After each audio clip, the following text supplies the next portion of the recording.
Welcome. I'm Brian Lowery, professor at Stanford Graduate School of Business, and this is Leadership for Society, the Race and Power webinar series.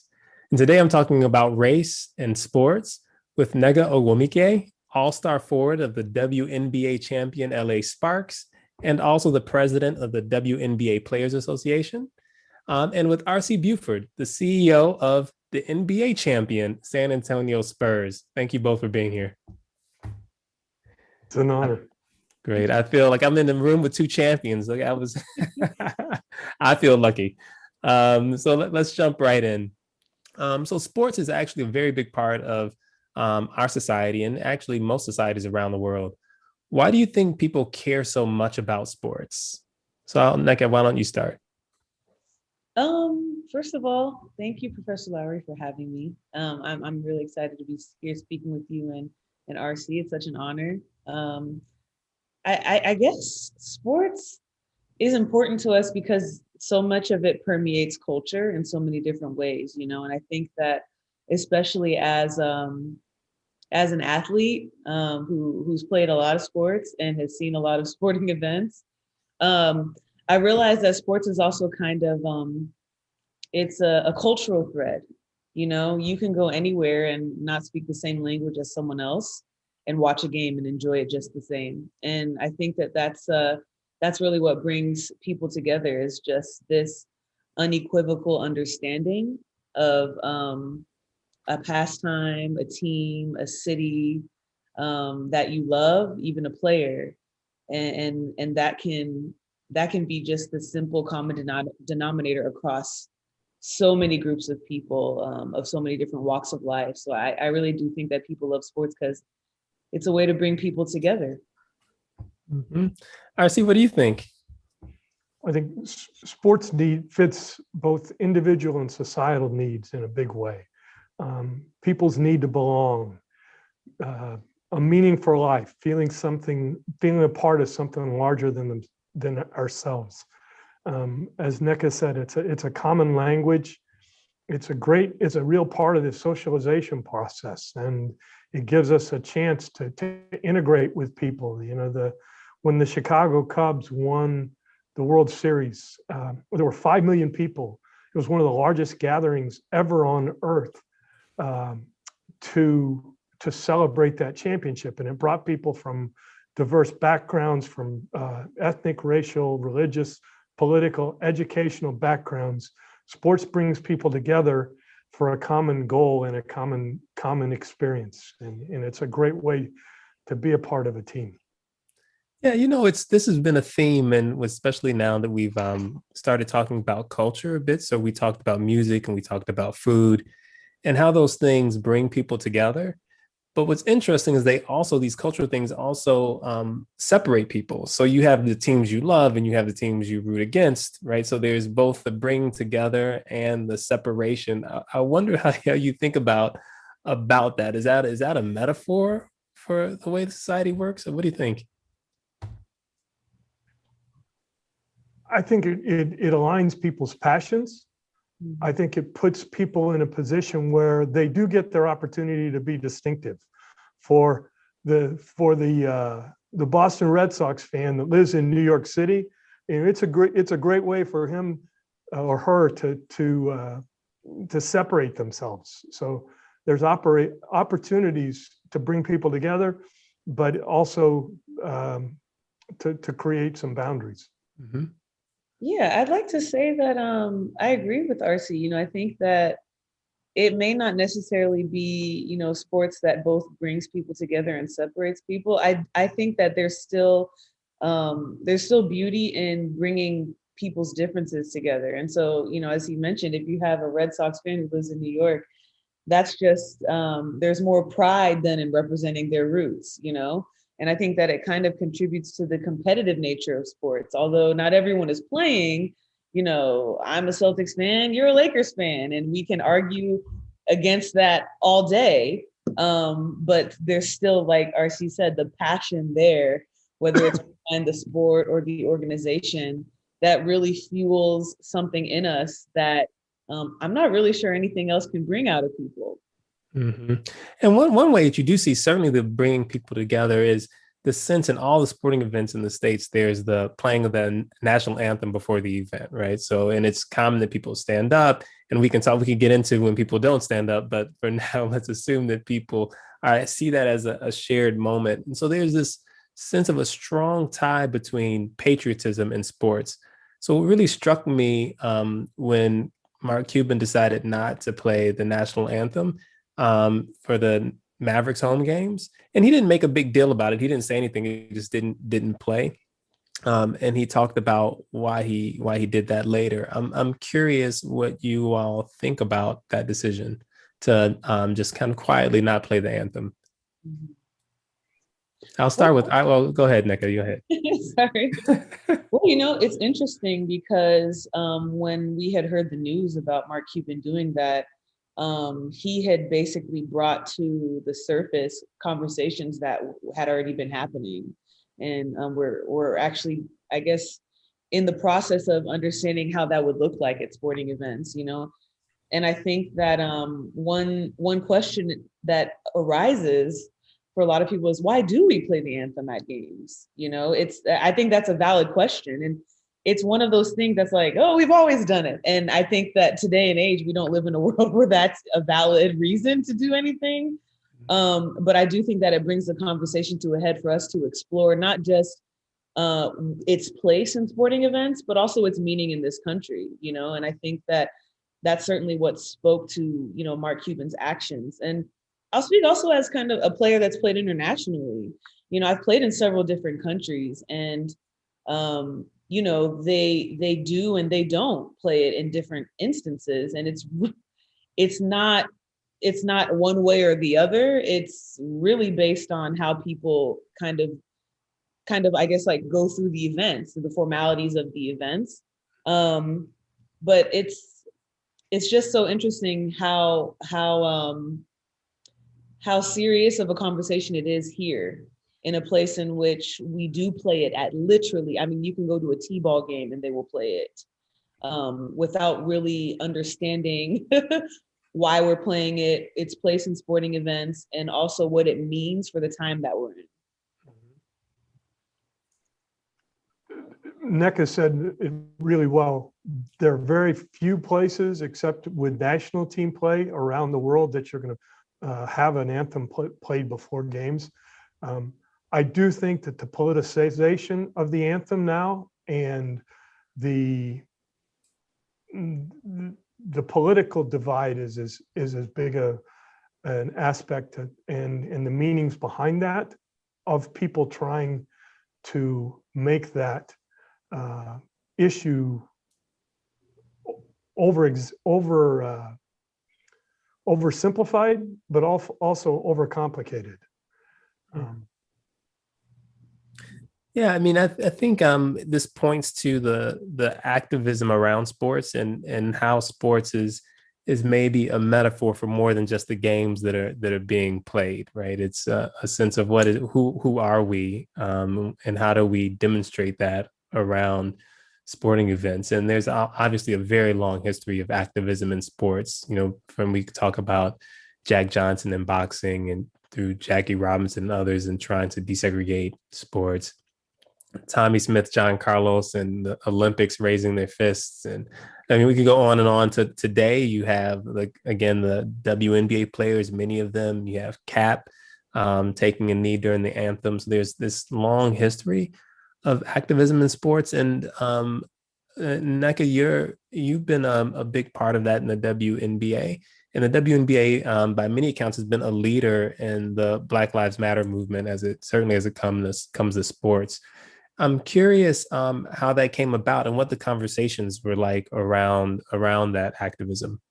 Sure. I think that this past season, the 2020 season, was a lot of onlookers' first experience with really how we are as WNBA players, because it was certainly not the first time we've ever spoken up as far as social and political change goes.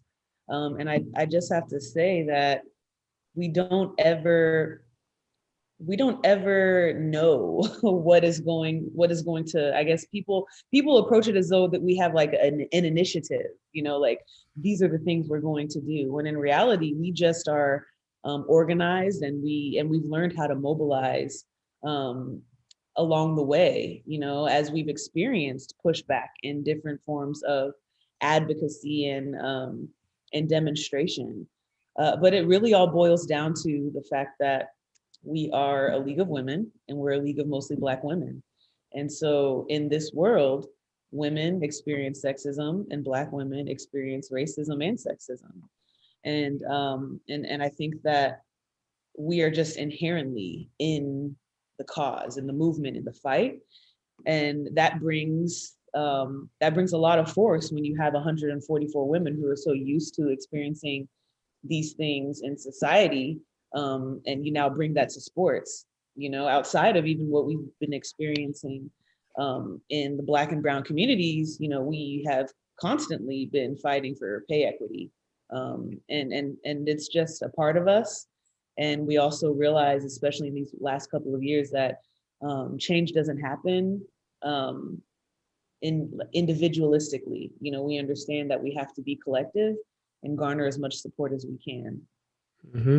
And I mean, you all have done obviously an incredible job in organizing, and I think people have paid a lot of attention, and you all have taken a leadership role in that. And I'm curious what the debates are like. So is it? I mean, nothing is ever simple when you have that many people, right? So it's not. You certainly aren't a monolithic group. So as you have those conversations, what are the kind of debates that are had about how to go about doing this in an effective way, or whether you should do it or not? I'm curious. Yeah, I mean, I think that the debates and the conversations, they don't ever evolve if that is the first instance in which people are provided space to express themselves. And so over the course of many years, we've been working on player engagement in just what seems innocuous to the daily happenings of the Players Association or the WNBA. We've tried our best to instill in our players agency over everything. And I think that once it came to something as big as dedicating the season to say her name, or making a decision to wear Vote Warnock on our shirts when we walked in, that couldn't have happened without using small experiences and small opportunities of getting player engagement to lead to, everyone not finding their voice, because we all have voices, but owning our voices and using them at times when space is created, or not. Sometimes you have to speak up, even when there's no one that's necessarily advocating for you to do so. And Mm-hmm. and we've always understood as a league and as players that our space is a safe space. Our space is an open space. No idea is a bad one. And I really try my best as president to ensure that that leads to conversations where people give their perspectives, and ultimately solutions and change and challenges are tackled. Mm-hmm. Brian, And RC, go ahead. could I share just a little bit more? I mean, through Nneka's leadership, the WNBA players showed great leadership, and were really recognized that, I think, by their fans and the worldwide sporting community, both as players in other sports and as fans. I think everyone recognized the impact that Nneka and the leadership of the WNBA was a big part of. I saw, sports activism has been going on since 532 AD with the chariot races, and so people have used sports for activism for a long time. Some of the most important changes throughout the world, apartheid fell a large part because of the boycotts from sport against South Africa. So I think it's really important that as a sporting community, we recognize the opportunity that we have, and especially with our players of color. I saw this written in a small local newspaper in the U.S., but I thought it really said the best that I'd seen it said is, when you're not represented, when you're not properly represented in places of power, you have to make the important places you do occupy powerful. And I think the WNBA players, the NBA players, the players who have taken significant stands against racism and are being recognized because these are their places of power. Mm-hmm. And I'm going to ask you a question that might be unfair, RC, but I think you can handle it. So I wonder about on the side of the NBA, right? So there was a shift where the players were putting statements on their jersey, or they were given the opportunity to put statements on their jersey. You've been around the NBA for a little bit now. It hasn't always been that way, I would say. And when you compare it to other leagues, so like the NFL went a very different way for a while, right? In terms of how they were responding or thinking about activism. I'm wondering what the conversations in the NBA were about players wearing, the things on their jersey, in part because of the inequities, right, across gender. There's so much more money on the NBA side, and my sense is maybe I'm just going to guess that there's more tension about concerns about alienating big corporations or the perception of what that fan base is. And so I'm wondering what those conversations were like in the NBA when when players were pressing to make statements. So first of all, I think Commissioner Silver, Adam Silver, and our players have developed a very a good relationship, one that really has a cooperative and also a collaborative environment emphasized. And I think we've had significant labor unrest because of the relationships that Adam has built with those teams. I think you're also seeing the impact of, I think this is easy to see what the right side of history is right now. And owners and investor groups are fully aligned with the players in this respect. The NBA has set up a fund that over a course of a decade, they hope to bring about $300 million plus for economic equality. And I think this summer, while the conversations were difficult, the alignment between our players and the governors in the league was really in a good place. And the other thing about this is, I think from a sponsor standpoint, our partners have recognized that these statements are based on bringing people together and not dividing people. And I think the three biggest groups that have been aligned in supporting the player initiatives have been millennials, the diehard NBA fans, and then our sponsor segments. So I think a large part of our communities are really aligned with being on the right side of history. Mm-hmm. And speaking of the politics of it a little bit, let me come back to you, Nneka. So recently, the Atlanta Dream players and other players, and you already alluded to this, were wearing Vote Warnick shirts in response to the Senate bid of the owner of the Atlanta Dream, one of the owners anyway of the Atlanta Dream team, Kelly Loeffler, in part because she was anti Black Lives Matter. Is that right? Did I have that right?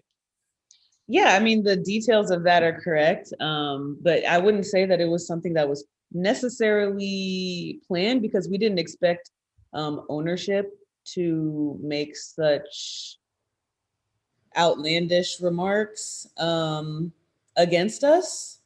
And it was in direct opposition to what many of our sisters of the Atlanta Dream had experienced with her, with the exception of her senatorship, which I think is important. A detail that a lot of people don't realize is that she was not voted in; she was appointed, and I think that we had entered this bubble where we had dedicated, our efforts and our voices to say her name, only to be met with an experience in which, we were being directly disparaged in the name of Black Lives Matter, and from from the least likely culprit in sports, but it hasn't been unheard of. We all saw what happened with the Clippers years ago. So we don't have the power to, and this speaks exactly to the quote that RC just said. We didn't have the power in our positions to remove an owner or to vote one out, but we knew what we could do that aligned with our already existing initiatives that had to do with using our voices, educating ourselves about voting and what that means in our communities. And at the end of the day, if politics wants to be used against us, then we had to find a way for it to be constructive and not just reactive. And there were a lot of conversations about what we could do, but we couldn't do it without talking and having kind of following really what the Atlanta Dream wanted to do, the players of the Atlanta Dream wanted to do. We wanted to support them as best as we could. So with that, we were able to learn more about voting by speaking with the now Senator Warnock and with Michelle Obama and the Honorable Stacey Abrams, all of which were conversations that we were so grateful to have had, but ended up being really a part of this grand initiative of getting out the vote and also,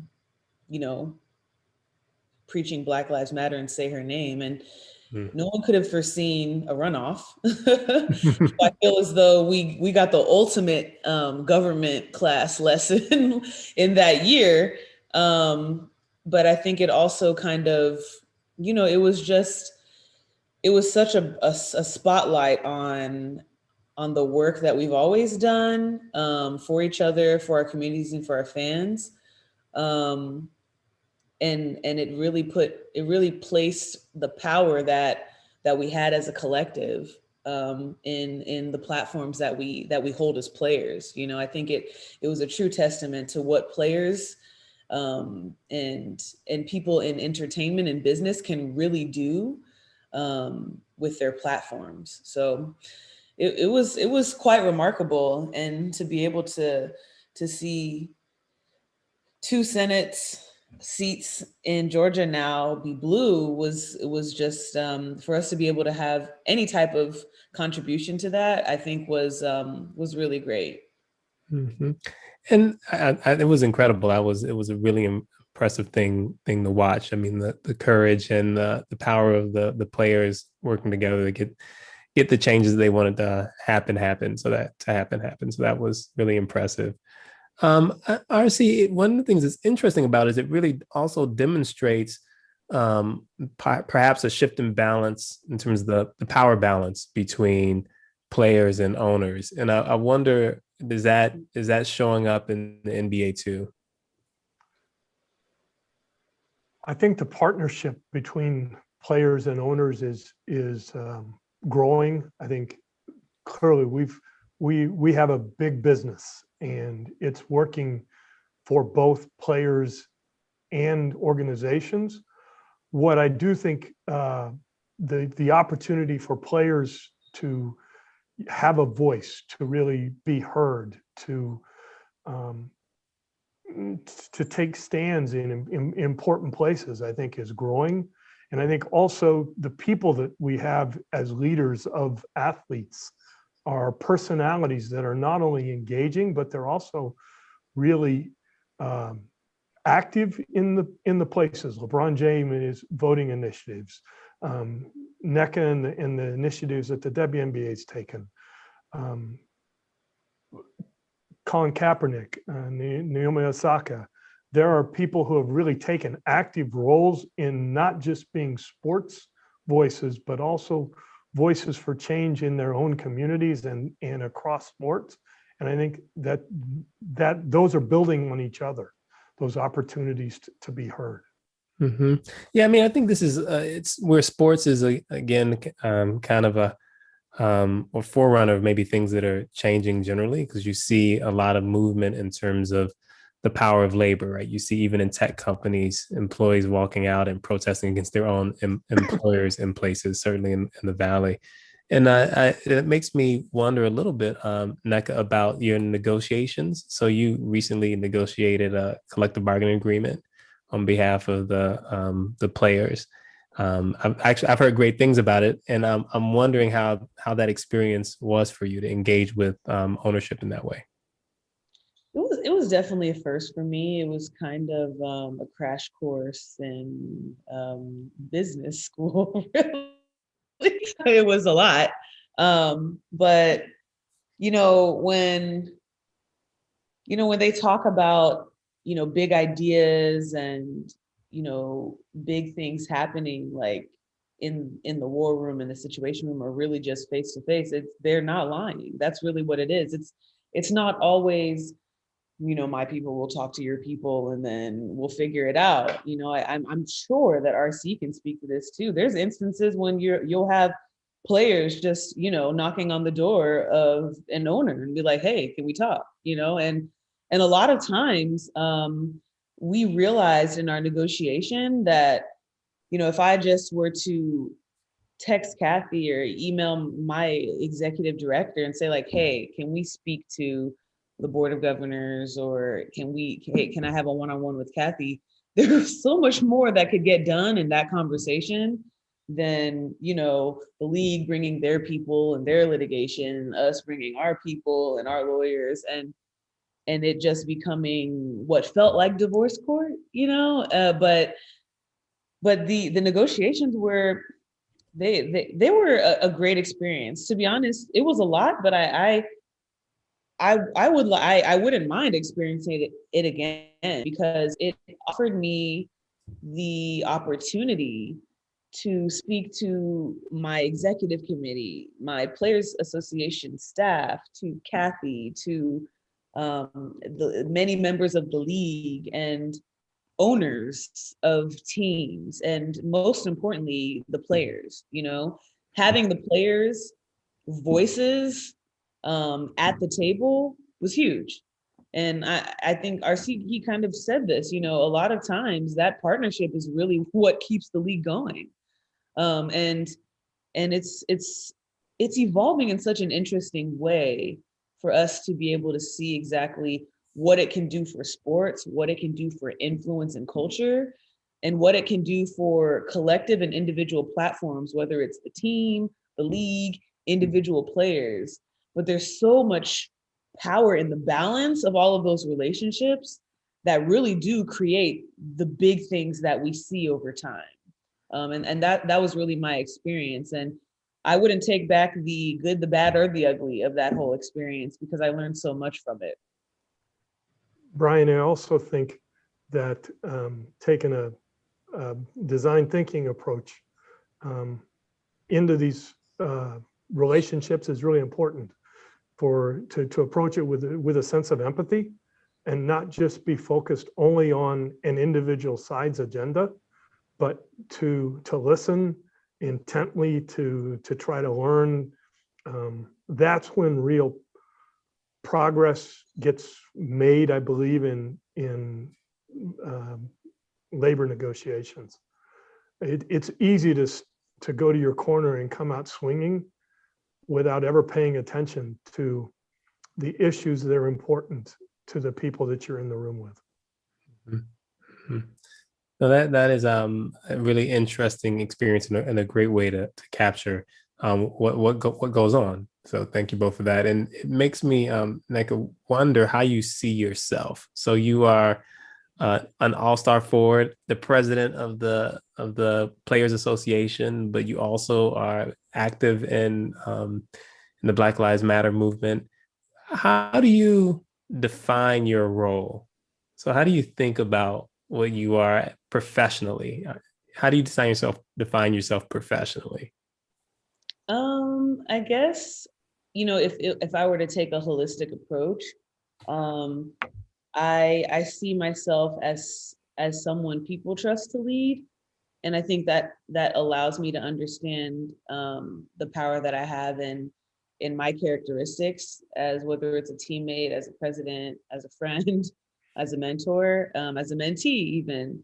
And I do know about myself that I don't fear a challenge. I welcome challenges. I'm comfortable being uncomfortable, and I'm hoping that that contributes to more success on and off the court, not just for me, but ultimately, I just want to be a part of the change that we wish to see and the change that we wish to be, especially for women in sport, and bringing that awareness to everyone. I think one thing that I'm really trying to focus on right now is,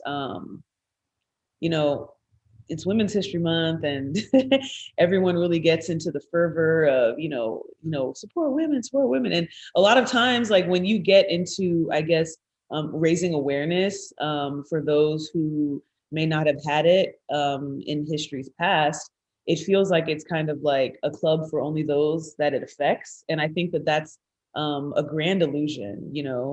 I think that you can empower women and you don't have to be one, or you don't have to identify as one. And so right now I'm trying to navigate those spaces like here, being able to speak with you, Professor Lowery, be able to be in a conversation with you, RC. It gives me a space to be myself to people who don't share my experience. And I think that that's really where the magic is, and that's where the growth comes. Education isn't just when you go to school and you read books. It's certainly more so, I believe, through experience and through different perspectives. So I hope that I can continue to lead in that way. That was a really long answer. No, I liked it, but actually I have a follow-up, so it's not long enough. Apparently, I do have a follow-up to that. Sure. So when you're part of groups that haven't been fully seen historically, and you're in these positions, I think you're in a position of power in the sense that you have a platform. Tensions can arise, right? There can be tensions between how people define the job, because people want you to just do your job and not be activist. And there's also sometimes some risk associated with not just doing your job, right? So we see, we've already talked about Colin Kaepernick, right?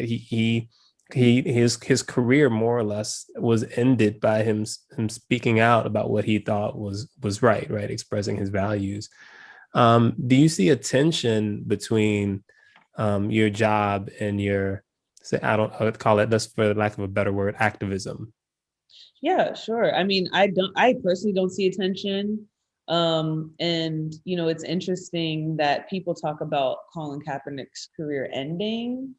Yeah, okay, he's not playing, but in a lot of ways, a lot of what he would be doing if he wasn't Colin Kaepernick would just have been another guy, And I think that it's important to realize that, this platform of sports really gives us that power to be able to use it how we want. And at the end of the day, just playing sports isn't our job, because even when we didn't want to be in the mix, we were. Sports is embedded in culture. There's so much of what people do, listen, where they go, how they dress. There's so much of what people, kind of outwardly express and inwardly understand that has to do with, my profession and everything that comes with it. And so, the perspective of seeing that as, I guess you could say, a bit of a discord, I think can certainly, it can be damaging to players in a lot of ways, because I think anything that's more dangerous than a player misusing their platform is a player that doesn't at all. And I think that wow. we have a responsibility, whether we want to or not, to be able to do something with what we have a privilege of doing it with. And although we didn't ask for it, that's just how it is, you know? And we're not saying everyone should just blast everything that's going on in their lives, but at the end of the day, there's many people that have less than, even like you said, people who feel that they haven't been seen. There's almost always someone that has been seen less than you. And if we don't lift the boat of the person at the bottom, then no boats rise at all. So as humanity, that's really our responsibility. And RC, as a business leader, right? So someone who runs a team, what do you think is the role or the responsibility of business in this moment? And in particular for you as a leader of a sports team, what's the role of the business side of the sports, given everything that's going on in society right now? Well, within our community, we take the responsibility of really being a change agent and a leader for equitable education, equitable economic environments. That through COVID, we've done a long-term strategic plan that was new. And one of our 3 strategic pillars is community and societal impact. And so organizationally, I think we're in the best position of any organization in our region, in our community, to bring people together and to create those diverse experiences that we can learn from in a positive environment. And while our coach, Greg Popovich, has been an outspoken leader in calling out white privilege and not accepting racism just because that's where we've been for 400 years. It's had a 7% impact on our sales revenues. However, being on the right side of history, we're going to go find new relationships with people who respect each other and who want to be part of a community that comes together for change. Mm-hmm. So I just want to make sure I heard that right. So you said it's had a 7% impact on your revenue. You mean, and by that you mean there was a decline as a function of perceived decline as a function of, I should say this differently, a decline that seemed to be driven by your coaches talking about. Driven by our organizational stance, by the NBA positioning with Black Lives Matter, and then our coach's voice. But again, being on the right side of history, if we're not going to stand up for change, nobody will. Wow. And so I just want to give you both a chance. If there's anything that you'd like to say to the audience or like to have included, I just want to open it for you. I'll start with you, Nneka. Anything you want to add? I think that it's important for everyone to understand that, we all have platforms and it all looks different for each individual to advocate for themselves and their community. We are certainly in the age of social media, and I think that it's imperative for individuals to understand that what works for you doesn't always work for everyone else, and what you see isn't necessarily how you have to do it. And there's a way to find out how you can do that on your own. And I really do think it starts with allowing yourself to listen to others. In order to lead, you have to listen. And that can really create a lot of change just by hearing different perspectives. I think we're definitely learning that in this past year and a half almost, that hearing people out is something that has not happened and needs to happen for us to go anywhere. And holding each other accountable and ourselves individually accountable is incredibly important too for the change to happen. So that's really my 2 cents. Thanks. How about you, RC? Is there anything else you'd like to add? Well, just to add to some things that Nneka said, as well as you've shared, Brian, I think being intentional about the conversations and not being afraid to go into deep, dark places to learn about each other. I think our coach, our organization has been focused on the benefits of diversity for a long time. And I think as we build our team, I think we're a model for society to recognize that bringing people in that just believe and think and act the same way isn't going to help us improve as an organization. We've got a great example of this within our team history. In 2013, we were a last-second three-pointer away from winning the NBA championship against the Miami Heat, and that was a really devastating blow to our organization. We made it back into the 2014 NBA Finals, and you would have thought that all that Pop would have been focused on was, we're playing the Heat again. Let's go focus on the Heat. And we have the game one shoot around the morning of the game, and we go out on the court, and we have an Indigenous Australian, the first Indigenous Australian in the NBA, Patty Mills, is on our team. And Pop goes to Patty, "Hey, Patty, have you told everybody what today is?" Patty looked at him confused, and "Pop, it's game one of the finals. We're playing the Heat again. Let's get ready." And he goes, "Have you told him what else it is?" And Patty looked at him strangely, and Pop goes, "Isn't it Eddie Mabo Day?" And Eddie Mabo was the first Indigenous Australia that legally got the right to own land. And he's a real hero in the Indigenous community within Australia. And Patty's proceeded to take about 20 minutes and tell the story of Eddie Mabo in the Australian environment, the plight of the Indigenous community.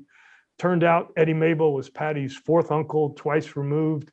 But it was such a different bonding relationship to bring the team together than if we were going to go out and just focus on how you're going to guard LeBron James in the pick and roll. And we came out that series, we won the series in 5 games and played some of the best basketball we've ever played. And I think that shared experience in something that isn't just about what your job or your life is focused on, but learning about each other in ways that bring empathy to the conversations and an understanding of each of the differences that we have and how those can magnify the success we can all share. I think those opportunities are really important.